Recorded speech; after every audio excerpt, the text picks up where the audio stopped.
Bueno, pues lo mismo que ayer, hoy es a Miguel Dávila Vargas Machuca, al que le estamos agradecidas, tanto el vicerrectorado de la Universidad de Jaén como yo misma, ¿no? Que tengo ahora mismo la responsabilidad en ese campo. Y esto también es algo importante lo que estamos haciendo con este ciclo. Si se fijan bien, en los otros ciclos de cine, los coordinadores generalmente, salvo uno que hemos hecho sobre temas de reforma, son profesores de la Universidad de Jaén quienes coordinan el ciclo, y luego las películas pues generalmente o es el mismo coordinador o algún otro profesor invitado o persona especialista. Pero esta actividad es distinta y es original en el sentido de que el coordinador es un profesor de instituto y que todos los ponentes que van a dar la conferencia previa a la, previo al film, pues son personas ajenas a la Universidad de Jaén. Con esto lo que queremos decir es que, bueno, que la universidad está también abierta, ¿no?, a este tipo de iniciativas que tienen que ver con lo que es la extensión cultural y la proyección de la cultura, siempre y cuando evidentemente tengan el nivel que se requiere para esa extensión de cultura universitaria. Pero que en este caso sepan que estamos valorando el trabajo que se está haciendo desde otros sectores y desde otros ámbitos que tiene la misma calidad que le podemos dar desde el ámbito universitario. Entonces, como ayer, doy la palabra al coordinador, que no es otro que Alejandro Valverde, que es el encargado de presentar a Miguel Dávila, el ponente de hoy. Buenas tardes. Para mí es una alegría poder presentar a Miguel, que es vecino mío de trabajo y con el que, bueno, pues llevo trabajando muchos años porque compartimos el grupo de investigación de cine y letras en la Universidad de Granada y como os decía Lola, pues Miguel lleva trabajando mucho la historia y el cine, historia antigua, también moderna. Se doctoró el año pasado con una tesis doctoral sobre el, el mundo antiguo, en concreto sobre las guerras púnicas en el cine italiano del primer Novecento, y se centró en el estudio de Cabiria y de Escipión el Africano, lo cual es también loable, porque todavía el tema del cine en el ámbito universitario muchas veces no se ve como materia de estudio ni de investigación. Él me comentaba ayer que para él es también entrañable poder participar en este ciclo porque él estudió aquí, estudió humanidades, se licenció aquí y bueno, pues para él participar ahora como ponente, venir como profesor, pues también es un honor. Eh, Ha hecho muchos ciclos de cine, tanto en la Universidad Internacional de Andalucía y en la sede en Baeza, como aquí también, en Jaén. Ha participado en programas radiofónicos y es un apasionado del cine en todas las facetas y cronologías. Yo creo que no me he encontrado a nadie que sea más todoterreno, así lo definiría yo. Pensé en él porque esta película que vamos a ver hoy era de Scorsese y precisamente Miguel venía estudiando la relación sobre todo en las películas de Scorsese de la figura de la ciudad de Nueva York. Así lo hizo en el año 2013, también participó en un congreso en la Universidad Carlos III de Madrid y en estos dos últimos años volvía al tema de Scorsese. Eh, yo destacaría en él este rigor, esta exhaustividad en las investigaciones que hace y bueno, yo creo que lo tenía fácil. Tratándose de Scorsese tenía que ser Miguel Dávila el que presentara la película. Para él supuso también un reto, supongo, porque era estudiar a este director de cine desde la óptica de Kazantzakis y ahí venía la novedad. Con la primera sesión que tuvimos ayer, creo que todos quedamos suficientemente ilustrados sobre la figura de este casi premio Nobel y yo le cedo la palabra para que él ahora nos hable y nos ilustre. Muy bien, muy agradecido. Muchas gracias Alejandro, muchas gracias María Dolores y eso, gracias a la Universidad de Jaén por permitirme como egresado volver ya, pero como participante en una actividad académica aquí, así que me siento como en casa. Y muchas gracias, Alejandro, pues, por contar conmigo, por compartir tantas actividades, publicaciones y dentro del grupo de investigación HVM 870 Cine y Letras, y fuera también algún proyecto que hemos realizado de forma conjunta. Es un placer participar contigo y dar todo lo posible para que los proyectos salgan adelante. Pretendo hacer una cosa difícil sobre una película difícil, que es ser breve, porque la película no es breve y yo voy a tener que ser muy muy breve. La película de hoy, la película La última tentación de Cristo, de Martin Scorsese, del año 1988, es una película muy larga. Entonces, tenéis ahí un esquema de más o menos lo que vamos a hacer. Una conferencia corta, voy a hacerla lo más reducida posible para intentar que a las 6:30 estemos dándole al play a la película, para que termine sobre las 9, y a la vuelta, quien quiera, por supuesto, espero que os quedéis, podamos un par de líneas de reflexiones y sobre todo abrir un debate abierto con vosotros, ver vuestras impresiones sobre la película, sobre la adaptación de Kazantzakis, sobre la polémica, sobre todo el mensaje religioso muy particular de Kazantzakis, tamizado a través de Scorsese, y que lo pongamos un poquito en común, que no sea esto unívoco y podamos conversar. Ahí tenéis un poquito lo que vamos a tratar. Empiezo ya para no tener que ir tan... Kazantzakis, que ayer Elena González Vaqueriz, nos ilustró perfectamente sobre su vida y su obra. Nos hizo una introducción realmente prolija a su figura y a su obra. No voy a extenderme yo mucho en ello, ya tuvimos ayer ocasión. Lo que sí, intentar decir que la ideología, la filosofía de Nikos Kazantzakis es una ideología bastante difícil. Es una ideología, una amalgama de muchas ideas, de muchas filosofías diferentes, muchas ideologías diferentes, conformadas a su manera, y una de las líneas, de las grandes líneas de su pensamiento es su permanente angustia por buscar a Dios, por encontrar a Dios, y esto va a configurar su peculiar visión del cristianismo. No es una visión, y vamos a tratar una película que ha sido muy muy polémica por esto que voy a intentar desmontar, que es no por ser blasfemo, sino por intentar hacer una visión, una lectura del cristianismo y concretamente de la figura de Cristo, que él quería poner al día para el hombre de su tiempo, para el hombre del siglo XX. Para Kazantzakis, que se crió con una educación cristiana, que en su juventud fue un fervoroso cristiano, perdió la fe, pero perdió la fe no quiere decir que se convirtiera en ateo, sino que perdió la fe en el mensaje de la Iglesia, lo que él denominaba un caramelo para endulzar conciencias. Él no dejó de creer en la divinidad, pero no como se la vendía la Iglesia. Elena, si me tienes que corregir algo, por favor. Yo no soy especialista en Kazantzakis. Para Kazantzakis, Cristo es el modelo de un héroe combatiente que pasa por todas las etapas de transformación entre carne y espíritu. Es la forma que tiene de crear un personaje que le permita precisamente plasmar su rechazo contra la Iglesia, contra la institucionalización de la religión cristiana.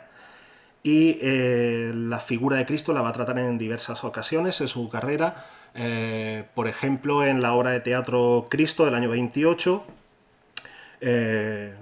Cristo cuya parte material se enfrenta al espiritual y va a resucitar, pero no por la intervención de un demiurgo, sino por la intervención de María Magdalena.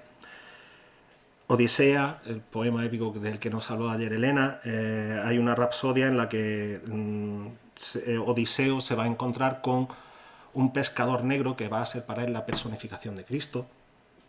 Cristo de nuevo crucificado, que tratará mañana Amor López Jimeno, llevada al cine por Jules Dassin, la película que veremos mañana, pues es una pasión de un Cristo contemporáneo. La última tentación, Hotelefteos Pirasmos, no sé si lo he dicho bien, la primera vez, al parecer, que Kazantzakis se plantea hacer una novela de ficción sobre Cristo es en su retiro de Egina durante la ocupación alemana, aunque no comenzará a escribirla hasta estar en Antibes, en Francia, hacia el año 50. La termina hacia octubre del año 51 y una vez terminada busca editor en Grecia. Tarea ardua porque hay amenaza de excomunión por parte de la Iglesia Ortodoxa por quien la edite.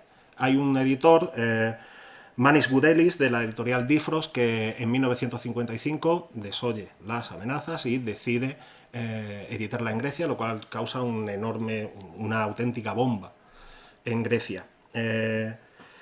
La novela, vamos a poder verlo en la película, la novela plantea los hechos de los evangelios, pero desde una perspectiva muy peculiar para la propia figura de Jesucristo.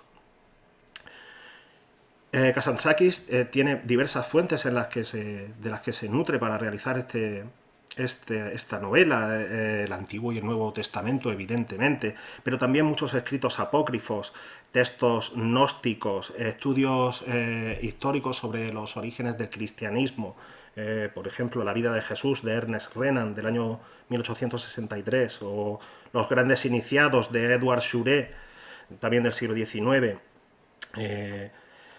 la investigación histórica y también, aunque sea por referencia, porque todavía no se había encontrado, el Evangelio de Judas. El Evangelio de Judas es un texto apócrifo que plantea precisamente que Judas fue el apóstol más importante de los 12 y que no fue para nada un traidor, sino un héroe y que solo traicionó por expresa orden de Jesús de Nazaret. Es una teoría que a él le viene por la herejía de los cainitas del siglo II, y que él conocía, ya digo, por referencia, porque cuando escribe la novela todavía no se habían encontrado los manuscritos. Memorias de Judas, de Ferdinando Petruccelli de la Grátina, con Judas liderando un movimiento de liberación de Israel frente a los romanos y siendo el único amigo de Jesucristo. El milagro secreto y 3 versiones de Judas son 2 relatos de Jorge Luis Borges, incluidos en su obra Ficciones, que tienen mucho que ver con esta novela. Las ideas principales de la novela, sobre todo la libertad del hombre, ya veíamos ayer su epitafio, nada espero, nada temo, soy libre, la búsqueda de la libertad desde muchos prismas diferentes, el combate del hombre con Dios, de la carne con el espíritu, del hombre contra el hombre. En el texto que tenéis ahí del extracto del prólogo es el inicio del prólogo de la novela y es realmente una forma de resumir cuál es el sentido de la novela. La doble sustancia de Cristo ha sido siempre para mí un misterio profundo e insondable. El anhelo del hombre tan humano, tan sobrehumano, de llegar hasta Dios, o más exactamente de retornar a Dios e identificarse con Él, esta nostalgia tan misteriosa y a la vez tan real, abría en mí heridas y grandes manantiales. Desde mi juventud, mi angustia primera, la fuente de todas mis alegrías y de todos mis desasosiegos, ha sido esta, la lucha incesante y despiadada entre el espíritu y la carne. Había en mí fuerzas ancestrales y tenebrosas del maligno, humanas y anteriores al hombre. Había en mí fuerzas ancestrales y luminosas de Dios, humanas y anteriores al hombre. Y mi alma era el campo de batalla donde estos 2 ejércitos en conflicto se enfrentaban y se unían. Una terrible angustia. Amaba mi cuerpo y no quería que se perdiera. Amaba mi alma y no quería que se degradara. Luchaba por reconciliar estas 2 fuerzas cósmicas antagónicas, por hacerlas sentir que no son enemigas sino colaboradoras, y porque gozaran de la armonía y al mismo tiempo gozar yo con ellas. Es las primeras líneas del prólogo de la novela, es toda una declaración de intenciones del porqué. Este es el porqué. Kazantzakis quería ofrecerse a sí mismo y al y al hombre de su época un Cristo, hombre, un Cristo que permitiera no temer en la muerte, en las tentaciones, porque él ya las había superado. Es, por tanto, lo que digo es una puesta al día de la figura de Cristo para el siglo XX. Presentar a Cristo como modelo para cada uno de nosotros en una época en la que la cultura occidental estaba en decadencia porque daba prioridad a la felicidad basada en lo material y no en lo espiritual. Es otra forma de entender el sentido de la novela. La novela está estructurada en 4 partes que se corresponden con los 4 estadios por los que va pasando Jesús para llegar a esa divinidad. La primera es cuando se le denomina hijo del carpintero, corresponde con una época de felicidad. La segunda, hijo del hombre, corresponde con mansedumbre. La tercera, hijo de David, corresponde con fiereza. Y por último, hijo de Dios. Evidentemente, esta novela, con unas posiciones tan heterodoxas, pues tuvo una recepción muy polémica, no solo por parte de la Iglesia Ortodoxa, también por las luteranas en general y por la católica. El escándalo venía por condenar al escritor como blasfemo, por no reproducir al pie de la letra los hechos tal y como se decían, tal y como se contaban en los evangelios.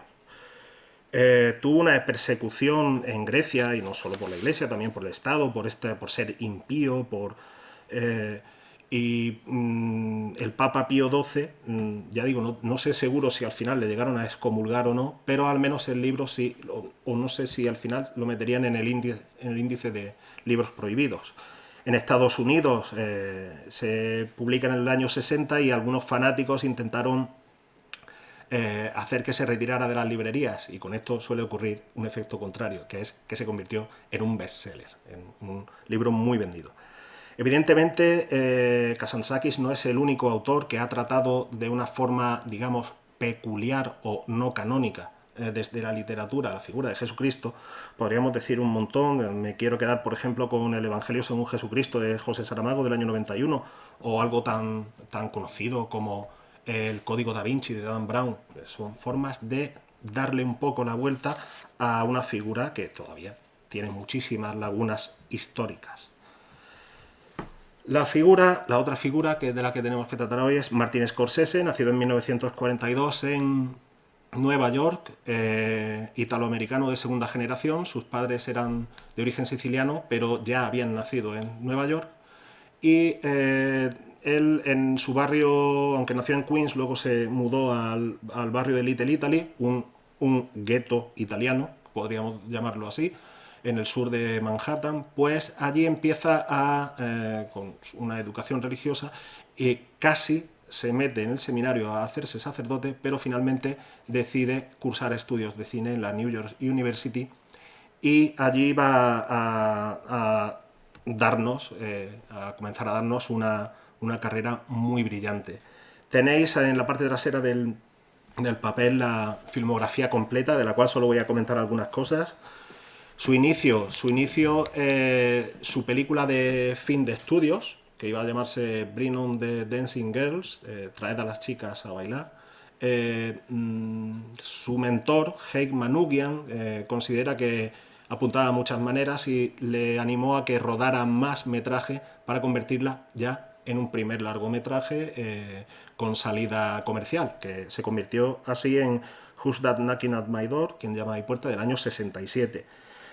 Martin Scorsese pues, ha recibido varios premios por Taxi Driver, su película del 76, recibió la Palma de Oro en el Festival de Cannes, recibió mucho reconocimiento por Toro Salvaje, con Joque Noche, After Hours, una de esas traducciones maravillosas que tenemos en español de películas. Recibió el premio al mejor director en el Festival de Cannes. La Última Tentación de Cristo, con todo lo que tuvo de repercusión. Uno de los nuestros, considerada una de sus mejores películas del año 90. Guns of New York, que es su gran canto a su ciudad, un canto a reconstruir la historia temprana de Nueva York. Infiltrados, que ya le vale el Oscar a la mejor dirección, o la última que se ha estrenado, Silencio, del año 2016, y a punto de estrenarse en este año, The Irishman, el irlandés. Ya veremos, tiene un repartazo, tiene por ahí a Robert De Niro otra vez de protagonista. Tenéis ahí también los documentales y lo que ha hecho también en televisión, por si queréis echarle un vistazo. Juan Carlos, ¿puedes bajar la luz?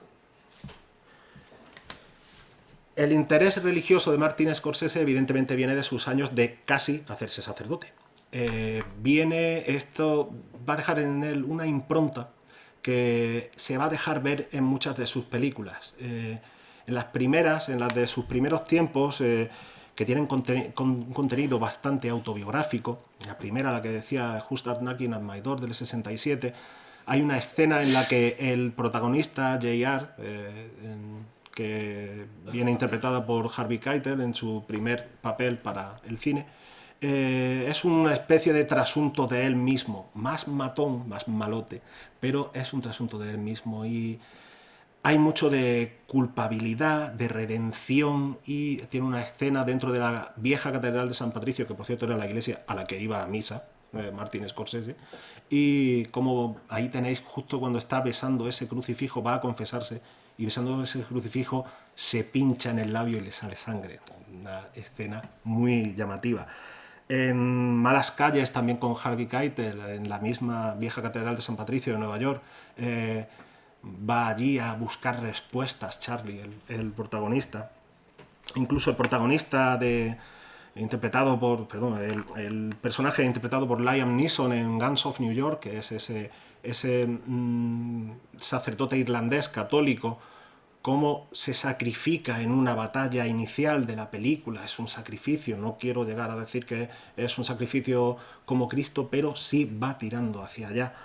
Y por supuesto su última película estrenada, Silencio, que trata sobre la fe realmente, sobre las dificultades de unos jesuitas portugueses en el Japón del siglo XVII. La figura de Cristo en el cine, o sea, Scorsese viene a sumarse a una tradición que viene desde el principio del cine, desde el propio nacimiento del cine, con películas de los hermanos Lumière, ya en Estados Unidos al principio, del Pesebre de la Cruz, el Christus italiano del 16, Intolerance de Griffith, esa gran obra, su segmento de la Pasión, Ben-Hur, la versión del 25, introduce ya una cosa que se va a repetir en muchas películas sobre Cristo, que es que se le vean solo las manos, los brazos, solo de espaldas, que no se le muestre el rostro. La primera versión de Rey de Reyes, con todo un clásico como Cecil B. DeMille. Películas más clásicas que recogen estos primeros estereotipos de las mudas y van apuntalándolos. Ahí tenéis Gólgota, la película francesa del 35, la película mexicana El mártir del Calvario del año 52, la superproducción española del año 54 El beso de Judas, una producción que se sale de lo normal en esos años en cuanto a medios. Una película en la que también se demuestra solo de espaldas, solo hay un momento que casi se le ve el rostro, cosa que ocurre también en el remake de Ben-Hur de William Wyler del año 59, solo se le ve de espaldas. Dos Cristos casi de cartón, piedra casi de cera, que son el Jeffrey Hunter de Rey de Reyes del año 61 y sobre todo el Mask von Sydow de la historia más grande jamás contada. Propuestas personales y más peculiares. El Evangelio según San Mateo, cuando termine la película hablaremos de ella porque tiene influencia en la última tentación de Cristo. La Vía Láctea de Buñuel, por supuesto El revuelo por Jesucristo Superstar, por el musical. Esa película, miniserie televisiva tan canónica que es Jesús de Nazaret de Sefirelli, que incluso ha tenido mucha influencia iconográfica en las estampitas de Jesucristo, que podríamos ver por muchos lugares. Escogían a Robert Powell, lo cogían la cara de Robert Powell. Y dos propuestas humorísticas, lo cual no quiere decir que sean blasfemas, ni mucho menos. La vida de Brian, que es ni más ni menos que alguien que vive en paralelo a Jesucristo. Y el Jesucristo, que en La loca historia del mundo de Mel Brooks encarnaba John Hurt, fallecido el año pasado. Y para terminar, en los últimos años hay una especie de cambio, que es que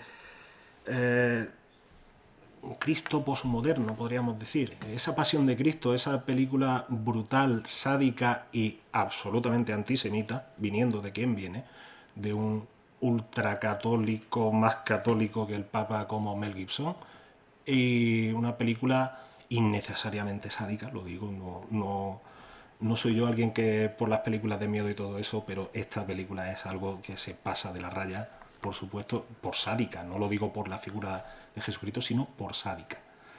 Las otras 3 películas os las traigo, no las he podido ver todavía, pero sí traeros Los últimos días en el desierto con Ewan McGregor haciendo de Cristo, y las 2 últimas sobre todo muy interesantes en el Ben-Hur recientemente estrenado de Timur Bekmambetov, Rodrigo Santoro, y en Resucitado de Kevin Reynolds, Cliff Curtis. Son 2 actores que ya no son ni anglosajones ni caucásicos, ya son de otra, saliendo un poco del Jesús rubito con los ojos azules que nos han vendido en toda la historia del cine. Ahora están empezando a cambiar eso un poquito.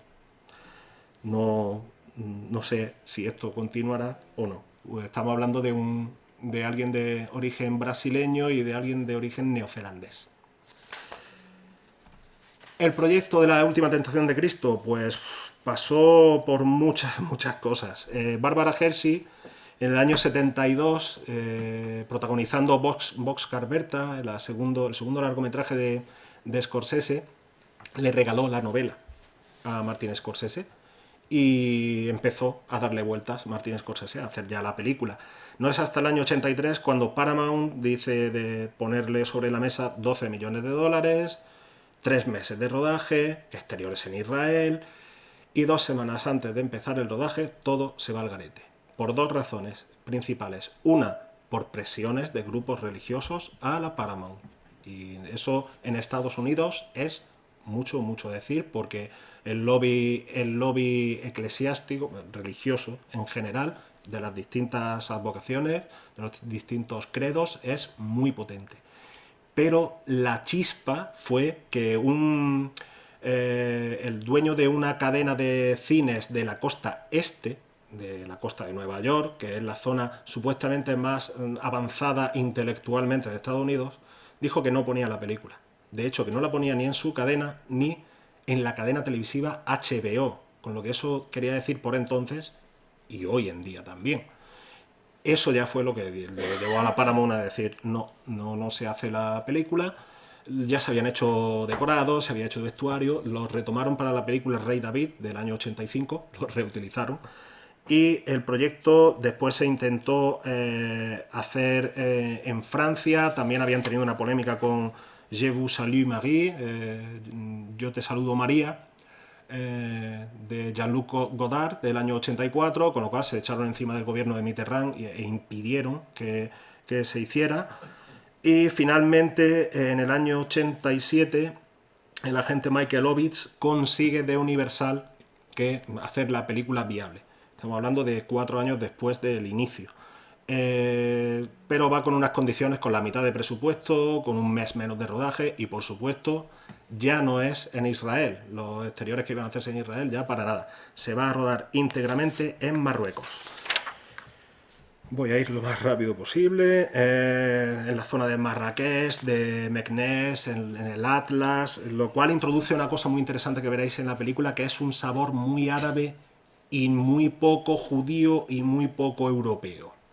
Es una cosa que se puede ver en ropajes, en los propios decorados. Un sabor muy árabe, muy africano. Más africano que del Próximo Oriente. Evidentemente por estar rodado en Marruecos. También introduce el rodaje en ruinas, como las ruinas de Volubilis, de la ciudad romana de Volubilis.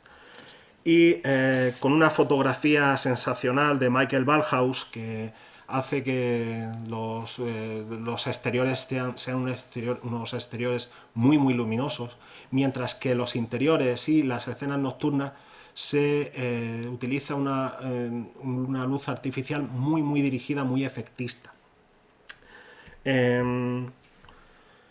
Sigo avanzando. La película dura, ya digo, más de 2 horas y media, pero no se hace pesada, por 2 razones principales. Una, por el ritmo de la novela de Kazantzakis, una novela bien gorda, pero que se devora rápidamente, es muy muy dinámica. Y la otra por el saber hacer de Thelma Schoonmaker. Thelma Schoonmaker es la editora que lleva desde el principio de la carrera de Scorsese editando las películas, la mayoría de sus películas, y en esta labor con Scorsese ya se ha llevado, por ejemplo, tres Oscars, por Toro Salvaje, por El Aviador y por Infiltrados. En cuanto al reparto, el reparto casi se quedó el mismo del año 83. Solo hay 2 cambios del reparto principal. Uno de ellos es precisamente el actor principal. El actor principal, en principio, se le dijo a Robert De Niro. Robert De Niro dijo que no podía porque tenía una peliculita que hacer al año siguiente, que era esa monumental Érase una vez en América, de Sergio Leone. Se le dijo a Christopher Walken, a Eric Roberts, a Aidan Quinn. Aidan Quinn iba a ser casi, pero al final no pudo, también por agenda, por otra película. Y tratándose de un actor que ya había deslumbrado con sus papeles de Vivir y morir en Los Ángeles del año 85 de William Friedkin, y sobre todo, el papel de Sargento Elías en Platoon de Oliver Stone del año 86, decide Scorsese contratar a Willem Dafoe. Otro nombre, Harvey Keitel, Willem Dafoe haciendo de ese Jesús, ese Cristo. Harvey Keitel hace el papel de Judas, un papel muy potente. Es el primer actor fetiche de Scorsese. Inició con la primera película de Scorsese su andadura en el cine, y este es su último papel con Scorsese. Barbara Hershey, cómo no, quien le dio la novela, pues qué menos que fuera ella, y encima el personaje de Madalena, un personaje muy muy importante, no tanto en la película como sí en la novela. O quiero decir un poco que en la película no aparece tanto como el peso que tiene en la novela, pero ya aparece lo suficiente para haber sido lo más polémico de la película, su sensualidad. Berna Bloom como María, la Madre de Jesús. Irving Kershner, que a lo mejor suena porque es el director del Imperio Contraataca, pues aquí hizo su primer papel como Zebedeo, lo veréis. Harry Dean Stanton como el celote Saúl, después convertido en Saulo. O David Bowie, que fallecido hace 2 años, que es el otro cambio en el reparto principal, porque suplió a Sting, que por temas de agenda tampoco pudo, y vino David Bowie, otra estrella, y en un día rodó su papel y se fue. La banda sonora de Peter Gabriel es otra de las grandes bazas de esta película, y además en el campo de la música es algo muy importante porque es la primera producción que sale de su estudio Real World, y es un hito en lo que conocemos como World Music o músicas del mundo, porque abrió al público occidental una serie de artistas que venían de puntos normalmente no tan conocidos, pues, como África, como Asia, como Oceanía, pues los abrió al público occidental, y ahí tenéis 2 ejemplos de artistas. Youssou N'Dour, que el senegalés, que el año pasado lo tuvimos aquí en la provincia, en el Festival Etnosur, y Nusrat Fateh Ali Khan, un iraní, cantante también, que es otro de esos grandes cantantes no occidentales que la mayoría de los occidentales no conocemos, pero Peter Gabriel hizo esta labor de abrirla al público occidental. Continuó con la banda sonora editándola y la sacó al año siguiente, en el año 89, con el nombre de Passion. Y lo último, pues la polémica. ¿Cómo no? La polémica de la película. La hubo antes, para intentar que no se hiciera, pues la hubo cuando se estrenó. La hubo cuando se estrenó con la oposición por parte de Juan Pablo II, de Teresa de Calcuta, siempre a priori, sin haberla visto, eso hay que decirlo también, y con anécdotas como el pastor evangelista Bill Bright, estadounidense, que puso sobre la mesa $10 millones a la Universal para comprarle todas las cintas de la película y destruirlas. Y dijo Universal: estupendo, qué gran publicidad. Sacaron publicidad en los periódicos a página completa diciendo: la libertad de expresión no se compra. Una manera de darle un poco de candela a este hombre. El escándalo viene por el guión de Paul Schrader, del que no hablo porque prefiero hablar a la vuelta de ver la película, y por el personaje de Willem Dafoe, por cómo interpreta a Cristo, por Bárbara Hershey, por muchas cosas, y ya digo, sobre todo a priori. Estamos viendo ahí, no sé si podréis verlo bien, voy a tener que mirarlo. Quiten la escena de... Quiten las escenas de sexo. Perdón, la escena de sexo. No dejen que Kazantzakis crucifique a nuestro Señor de nuevo por una segunda vez. Los jefazos de los medios, judíos, odian a Jesús. El Evangelio según Satanás. O sea, ahí veis unas pancartas calentitas para ir diciendo un poco a las claras, gente que no había visto la película pero se apostaba en los exteriores del cine. Cuando termine la película os voy a preguntar si alguno yo no la vi en su momento en cine, pero os preguntaré por si alguien tiene alguna experiencia. En el centro tenéis unas señoras en la Gran Vía madrileña rezando en la acera delante de un teatro, de un cine en el que estaban poniendo la película. En Francia hubo incendios de cines, una granada lacrimógena dentro de un cine que murió una persona. O sea, estamos hablando de una cosa fanática y, repito, a priori, sin haber visto la película. Para que veamos a lo que podemos llegar a veces. Poco importa que no tuviera la película un resultado en taquilla muy grande, porque al final lo que consiguió ser la película más comentada de la temporada. Y al final el tiempo le ha dado un poco la razón a Scorsese haciendo una película que no trata de ser blasfema, sino, al igual que Kazantzakis hacía en su novela, a dar su visión, hacer suya esta visión moderna o revisada de Cristo. Y esto viniendo de un casi sacerdote católico practicante como Scorsese, no debería de ser una blasfemia para nadie, a no ser que alguien que no tenga ganas de sumarse al posible debate que quería generar Scorsese, pues en vez de ganas de debate tenga ganas de guerra. Así que disfrutad de la película y a la vuelta hablamos un poquito. Muy bien.